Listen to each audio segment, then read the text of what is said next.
Ayatollah Ali খামিনীর জানাজার মধ্যে 90 দেশের লক্ষ লক্ষ মানুষেরা পাড়ি জমাবে রে আমার আল্লাহ। আয় আল্লাহ, সারা বাংলাদেশের মানুষেরা ওনার জন্য চোখের পানি ফেলে কান্না করে রে আল্লাহ। আয় আল্লাহ, তোমার বান্দাকে তুমি মাফ করে দাও। আয় আল্লাহ, ওনার জিন্দেগির যত গুনাহ আছে আয় আল্লাহ সব গুনাহ তুমি মাফ করে দাও রে আমার আল্লাহ।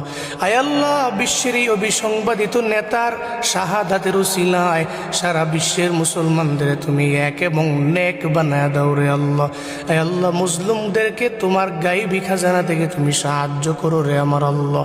আয় আল্লাহ, জালেমদেরকে তুমি হটায়া দাও। আয় আল্লাহ, জালেমদেরকে ফেরাউন হামানের মতো ধ্বংস করে দাও রে আমার আল্লাহ। সারা বিশ্বের মধ্যে কেমন যেন একটা শুকাহত অবস্থা রে আমার আল্লাহ। মুসলমানদেরকে এই সুখ কাটিয়ে ওঠার মতো তৌফিক তুমি দান করে দাও রে আল্লাহ। আমাদের দোয়া তুমি নবীজির উসিলায় কবুল করে নাও।